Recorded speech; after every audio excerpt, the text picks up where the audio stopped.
Dahil nabuo na nga natin mga kaborbot ang saranggola ni Kuya Justin nyo, makikita na kaya natin siyang masaya? Let's go!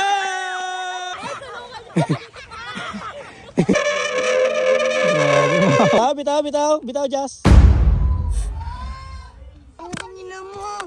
Isa na namang malungkot na pagpapalipad ang makikita natin kay Kuya Justin nyo. What's up mga kaborbot? For today's video, a-assemble na nga natin yung bagong gawa nating 5 meters kay Kuya Justin nyo. Eto nga mga kaborbot ay panibagong 5 meters na naman na pinagawa ni Kuya Justin nyo. Kung napanood nyo nga mga kaborbot yung previous vlog namin, nabali yung kanyang recent na 5 meters. Dahil nga binigyan natin ng kite shirt mga kaborbot ng 5 meters si Kuya Justin nyo, sabi niya magpapagawa na lang daw siya ulit ng bagong frame nito. At eto na nga mga kaborbot, nabuo na natin yung 5 meters sa saranggola na yun. At yung previous na pakpak na nabali ni Kuya Justin nyo, noong nakaraan nagawa na natin ng replacement. Kaya ngayong araw mga kaborbot, dalawang 5 meters ang itetestay natin. At uunahin na nga natin mga kaborbot, itong unang-unang saranggola niya na nabali. So eto na mga kaborbot. Let's go! Eto na mga kaborbot, nakangiti na si Justin. Itetestay na ulit ang kanyang 5 meters mga kaborbot. Ayan. Let's go. Ito yung kanyang isa pang 5 meters mga kaborbot. Ayan naka-standby. Ito muna yung itetestay niya at susubukang hilahin. Ayan mga kaborbot, ayan. Batak. Ayan. Yun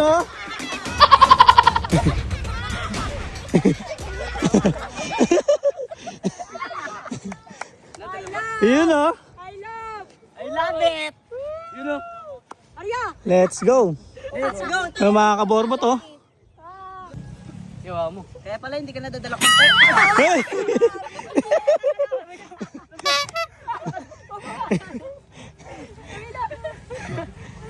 Ay, dalawa dapat paliparin. Sa kaliwa. Justin. Go ka Justin. Doon. Doon sa may baka. Ibababa natin. Dito nga mga kaborbot medyo kiling yung saranggola ni Justin at ibababa nga natin yan para makilingan. Ito nga yung hirap mga kaborbot kapag dating sa malalaking saranggola. Ang pagte-test fly dahil kailangan ibaba mo talaga to kung hindi medyo maganda yung pagkakalipad niya. At sa gantong kalakas nga na hangin mga kaborbot medyo mahirap talaga siyang ibaba. At ito nga talaga mga kaborbot ang crucial kapag magpapalipad ka ng malalaking saranggola at the same time magte-test fly ka lang. Kung alam nyo lang mga kaborbot kung gaano kasaya ko dyan na makita ko nakangiti talaga dyan si Kuya Justin. Dahil tulad ko rin mga kaborbot gustong gusto talaga magkaroon ng malaking saranggola si Kuya Justin nyo. At yung nahilig nga ako mga kaborbot pagdating sa mga Vietnam kites, ito talaga yung pangarap ko, ang makapaghila ng malalaking saranggola. Pero noon talaga mga kaborbot hindi ko talaga afford yung malalaking saranggola. At wala pang nagawa ng malalaking saranggola noon mga kaborbot. Sobrang solid talaga ng tropahan ni Kuya Justin nyo mga kaborbot. Kitang-kita nyo sa kanila mga kaborbot ang hilig talaga sa pagsasaranggola. Dahil kiling nga mga kaborbot yung saranggola, yan dalawang yan ang nag-decide na ibababa daw nila yung Vietnam kite. At hindi nga natin alam mga kaborbot kung maibababa nga ba talaga nila yan.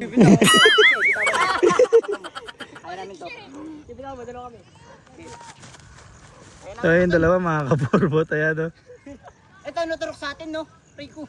Ibang-iba nga talaga ang lakas ni Gohan at ni Trunks mga kaborbot. At hindi sila nababagay sa mundo ng mga tao. At nakita nyo naman mga kaborbot kung ganong kalakas tong dalawang batang to. At hindi natin alam mga kaborbot kung kaya-kaya ba nila ibabaya kapag sobrang lakas na ng hangin. After nga makilingan mga kaborbot pinilipad ulit nila itong saranggola.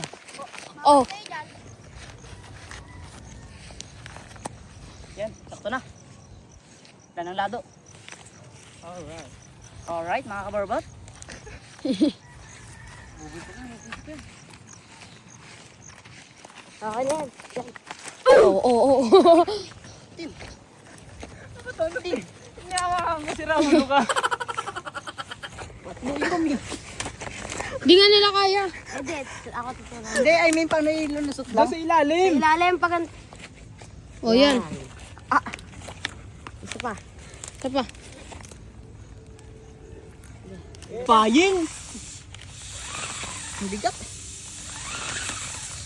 Uy, naurok. Tingin ka din, Tin. Ay gago, dadali na ako ito. Baba mo na siya. Uwi ka na.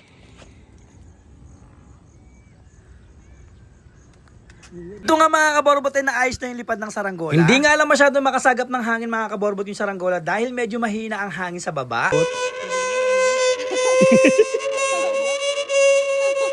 Bot, Charles kay Justin. Ngiti-ngiti na. Let's go!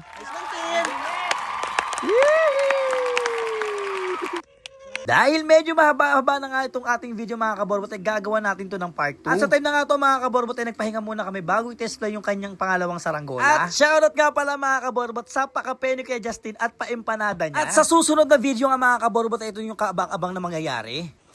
Ayan na! Let's go mga kaborbot! Grabe! Oy!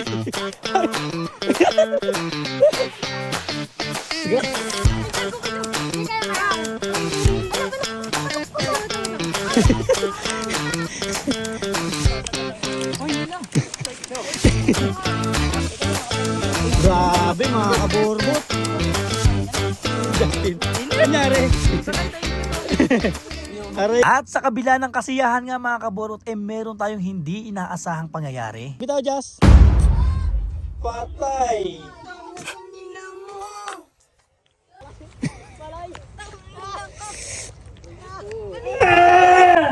At hanggang dito na lang muna mga kaborbot ang aming video, and kita-kits sa aming next vlog.